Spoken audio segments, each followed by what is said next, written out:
Oh.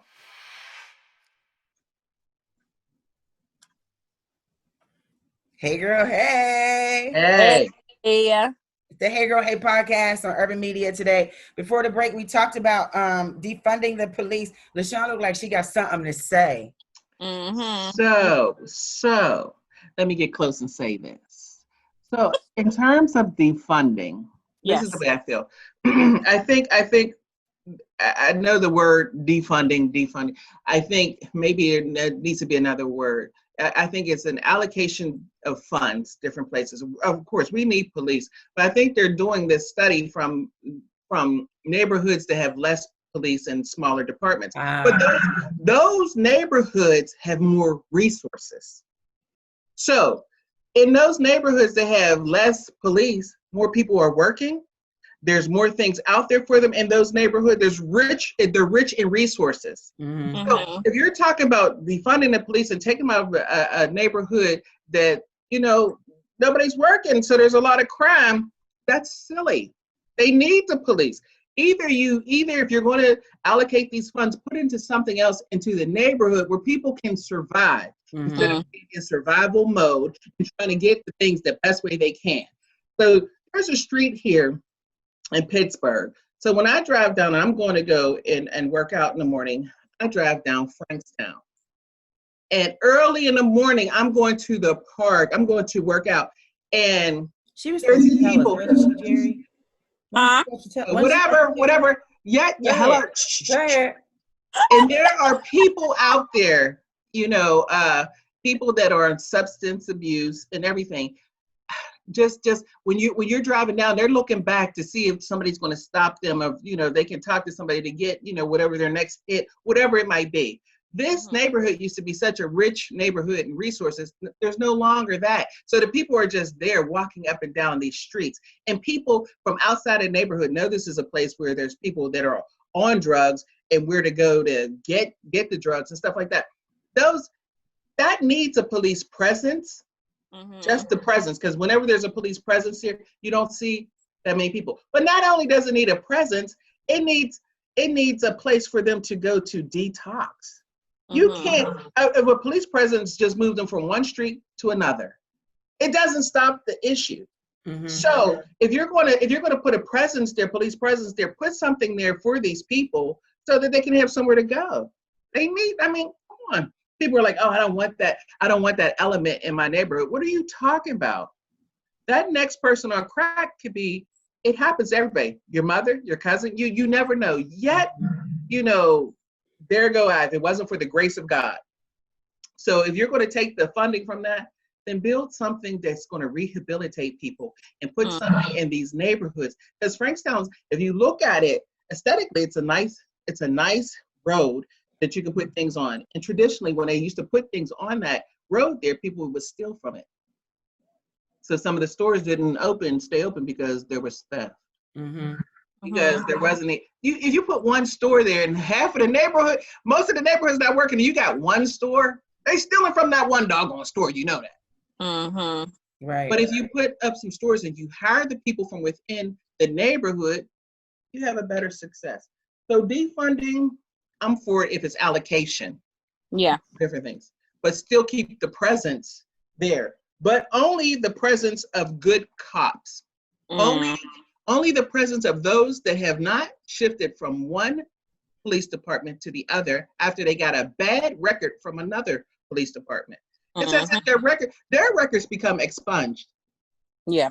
We keep our records. The union exactly. Protecting them. Transferring them. I saw the chief of police in Minneapolis. He's all for restructuring his police department, and he is totally ignoring the police union.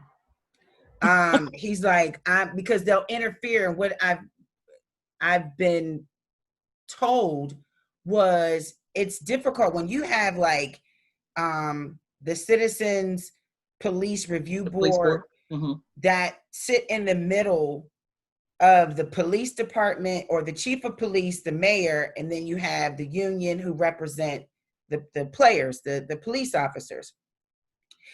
The Citizen Review Board is like, okay, So this, bless you. So this happened. We need to make a recommendation because they're not employed with the police. They're not employed by or whatever. So they make a recommendation. This police officer acted this way, out of pocket, blah, blah, blah. We recommend that he's suspended, or we recommend that he's, fired, or we recommend he gets treatment, da, da, da, da. So before this even happens, the chief of police will be like, he'll be all right. Mm-hmm. Or nah, or if they say we recommend that he's fired, the chief of police can override. They're just making a recommendation. The union does the same thing. The union will be like, oh, we didn't hear anything about it, or it's fine. And it's not fair to the community, because here you have a police officer, whether man or woman, who have these marks on their record. They have these marks in their record, and they're ignored because it's the brotherhood, or we're low staffed, or it's really not that big of a deal, whatever, to keep him on. But this person is going to keep working.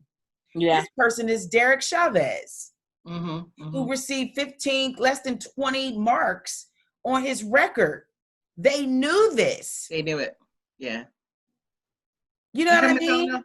Yeah. So I think that we need to weave through the records and say, okay, you got how many violations? Yeah, you got to go. You got what? You got to go. Pull out the bad apples. Yeah. Well, the police operate. They're called the FOP, Fraternal Order of Police.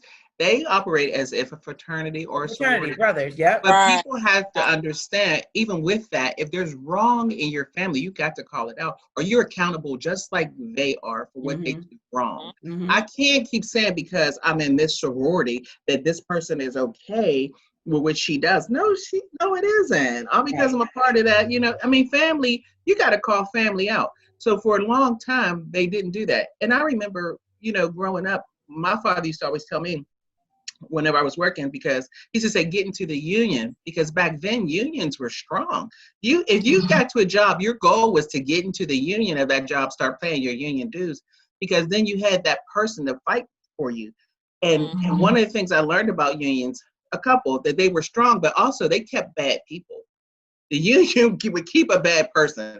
If they did something wrong, you get your union store got you, and you were back in there. And I used to work in a union. I used to be like, how they get so-and-so? The union store came in, boop, talked on the back. They were back in. So they had their own thing too. They had their own brotherhood, sister, or whatever from the unions. Nobody held anybody accountable.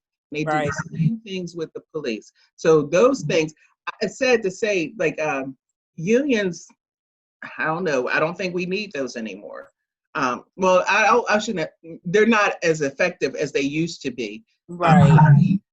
And they're not holding anybody accountable. But I don't want to say that, because for a person who worked, who was a union member, but this is just, it's in media. It helped when the company, and you're well aware of what unions represent and what they do. But when you work for a company that does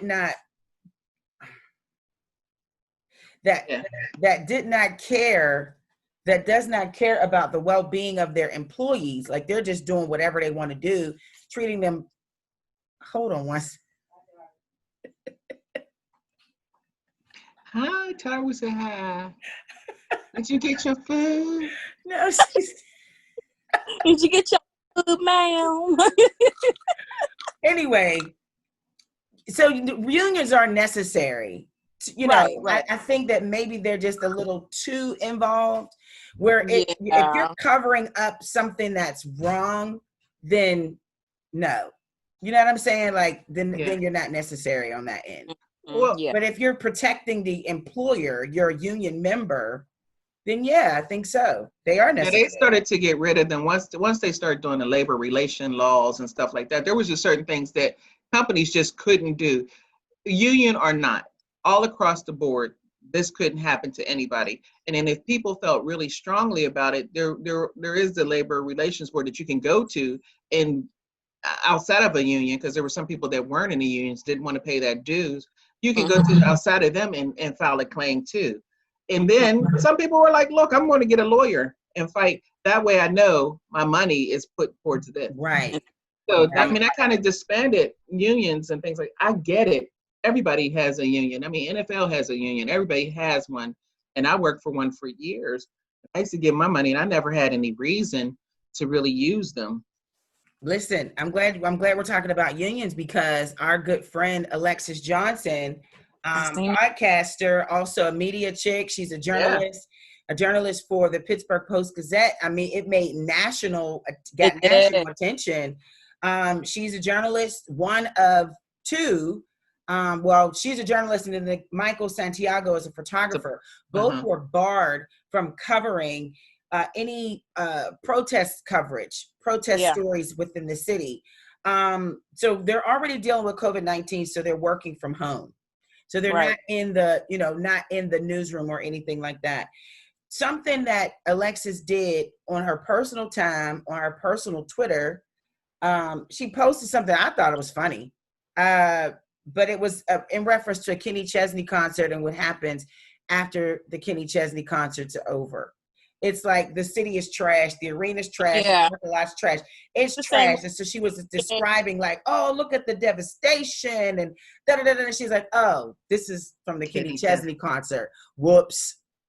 I chuckled, I was like, I guess because I'm from Pittsburgh and I've seen the news reports about how Pittsburgh leaves these arenas, and she got called into the office and said she broke some type of social media ethics code or whatever, and was barred from covering the stories, and that's not cool.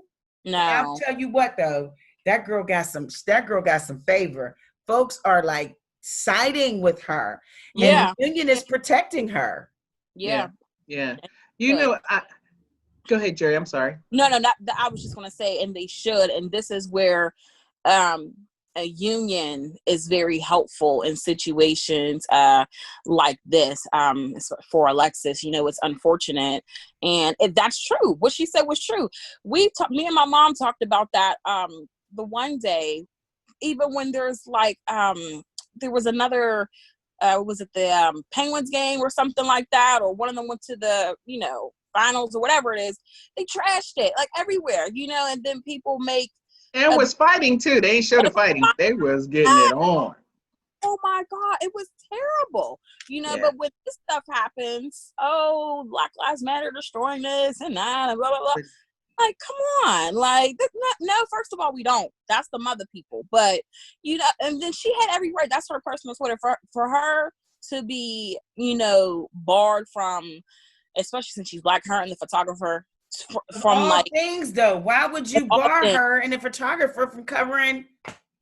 That's not cool at all. So I didn't get that. I know there's a certain thing, even though, excuse me, even though we all work different jobs outside of our podcast that we do, and we do have to be very careful about some of it because it gets misconstrued. Because some people can look at some things that we said, especially during this Black Lives Matter movement, that we're racist, but we're not. We're just stating what we see in our lives and how it's been for us. None of us said, KKK should die. It hasn't been that. So we always have to watch everything that we do so that it doesn't come back to our jobs that we have. So in terms of her, for her to, I watch things that I even put on my personal Twitter, all that. I watch that, but for them to look at that, but not say anything to her, but take her off of covering Black Lives Matter, you were making a point.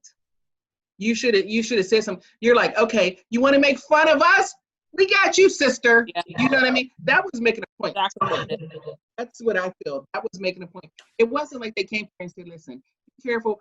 And then because really, they would have had to they would have to like mark a whole bunch down, like why it was wrong for her to post that. Because I didn't see anything racist with that comment. I think she was making a comparison.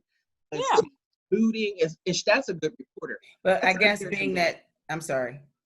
No, go ahead. I guess being that she is a member of the media, you have to have, is it unbiased? Right. You can't think for yourself when you're representing the media. I got in trouble for sharing something I thought was funny, and and another person thought it was insensitive and called my job. And I was on medical leave and they told me to take it down because my name on my Instagram account had the radio station handle. And so wherever you go, you represent my company. You represent this company. Right. So whatever and I get that. And it's not like Alexis didn't get it, but she's just like, there are other people who tweet things, who say things publicly, representing your brand at the same time, and they're not taken off of an assignment. Right. You know what I'm saying? But in light of this, she's received so much attention. She was on interviews. She's on the cover of the Courier. I don't think she's on the cover of the Post Gazette, but I know that MSNBC has interviewed her. They verified her account. I said, that's what the hell I got to do. Verify my Twitter account. Shoot. Giant Eagle decided they are no longer selling the Post Gazette in their stores, and they are donating $350,000 towards social justice. Like, good move. That didn't have nothing to do with Giant Eagle, and I was like, wow, Giant Eagle did that?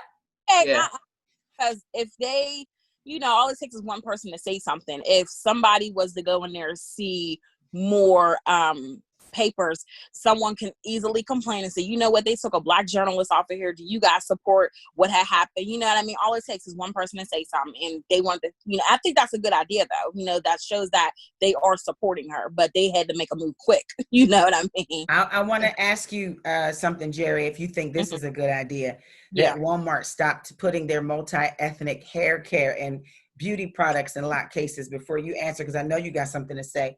We're going to take a break. Look at her. I'm ready. Breathe. Take a sip. Take a sip, Sean. Take a sip.